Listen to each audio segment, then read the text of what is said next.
Acaba de comentar Córdoba lo que está pasando con el riesgo país. Está subiendo no solamente por las declaraciones, sino por pedidos de préstamos después de las reuniones tanto en Europa como en Estados Unidos. Y la verdad es que nos preocupa porque esperábamos lo contrario con este gobierno. Para hablar del tema, hemos invitado al economista Walter Spurrier Vaquerizo. Él es analista económico y director de la publicación Análisis Semanal. Economista Spurrier, buenos días. Muchas gracias por estar en Así Amaneció. Muy buenos días, gracias por tenerme en este interesante programa de Radio City. Economista, subió el riesgo país. Las declaraciones parece que no están cayendo bien en los mercados internacionales. ¿Qué cree usted que debe hacer el nuevo presidente y su flamante ministra designada?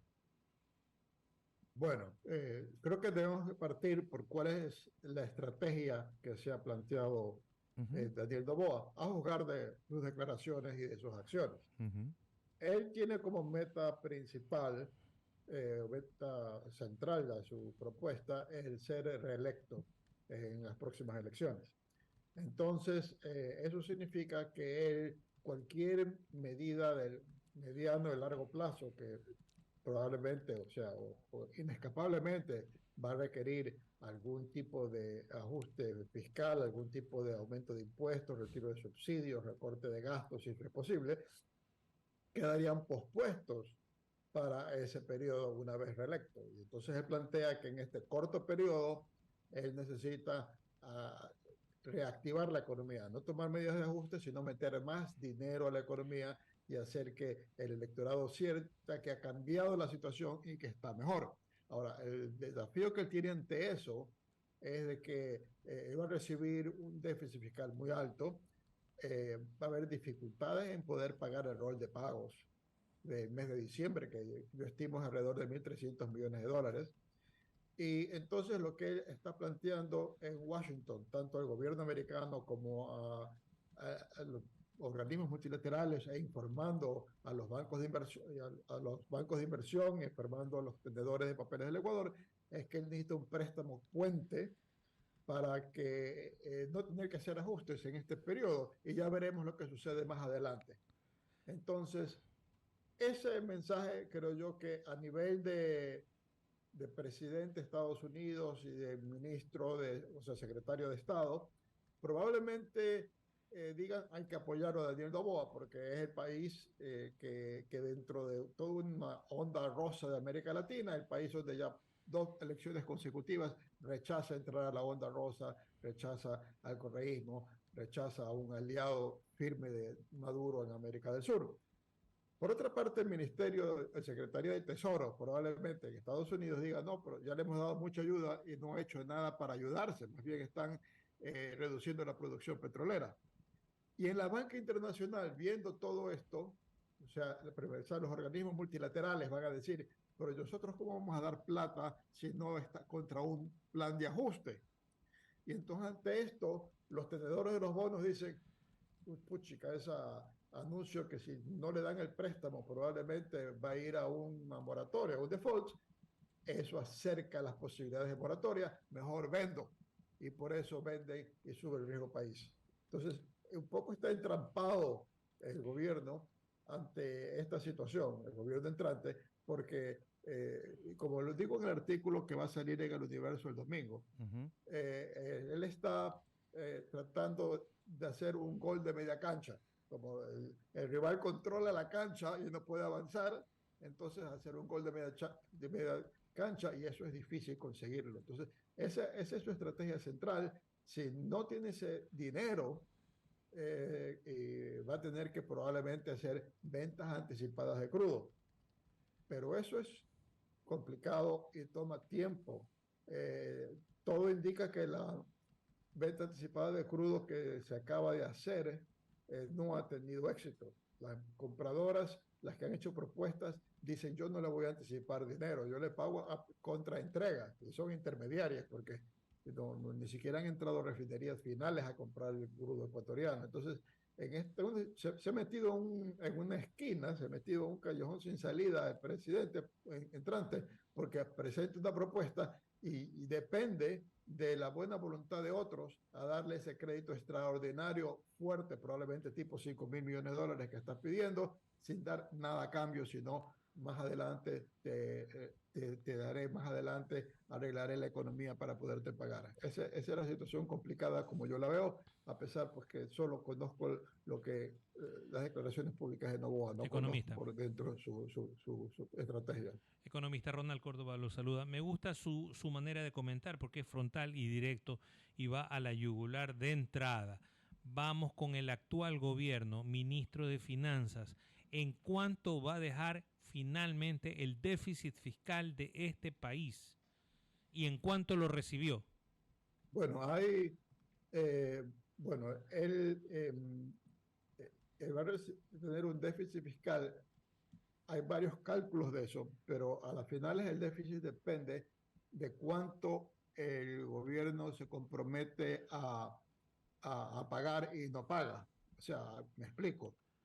Ha pasado De acuerdo, pero una, ya le quedan horas nomás al gobierno. ¿En cuánto lo va a no sé, dejar? probablemente por encima de $4.000 millones. 4.000 millones de dólares es el problema.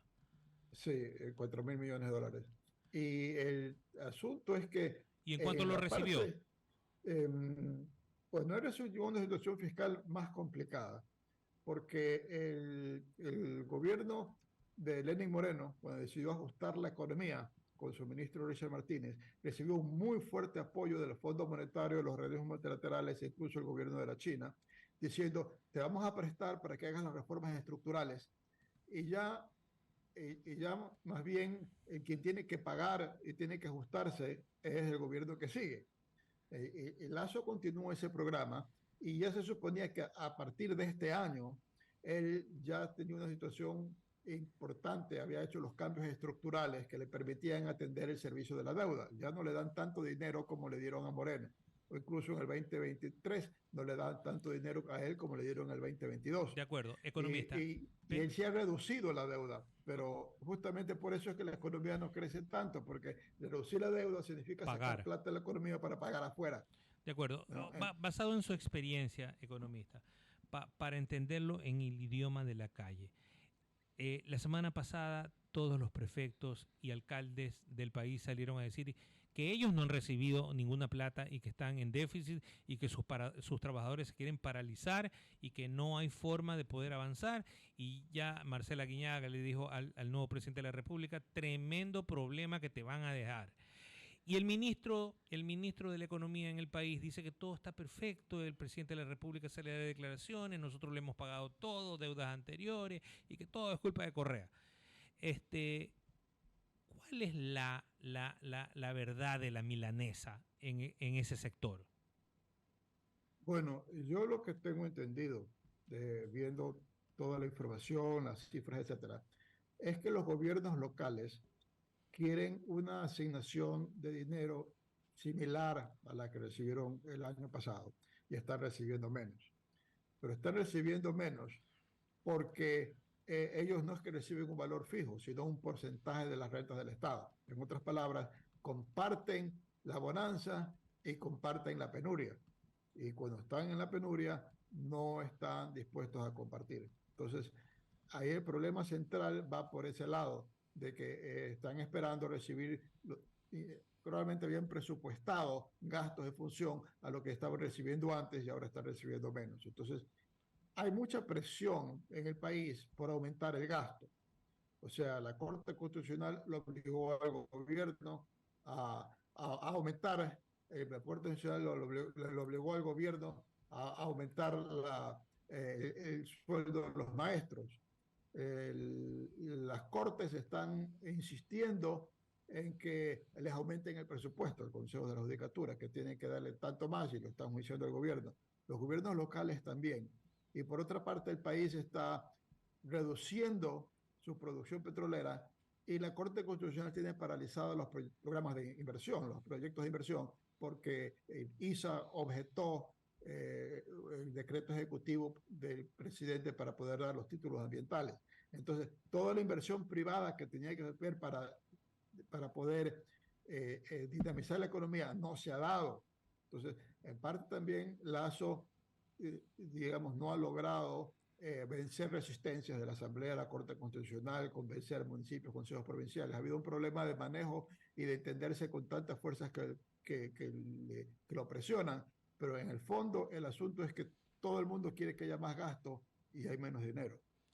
Era el economista Walter Spurrier. Queremos agradecerle muchísimo por su tiempo el día de hoy y esperemos que dentro de lo que se pueda el presidente entrante, Daniel Noboa, no solo se preocupe por la candidatura del 2025.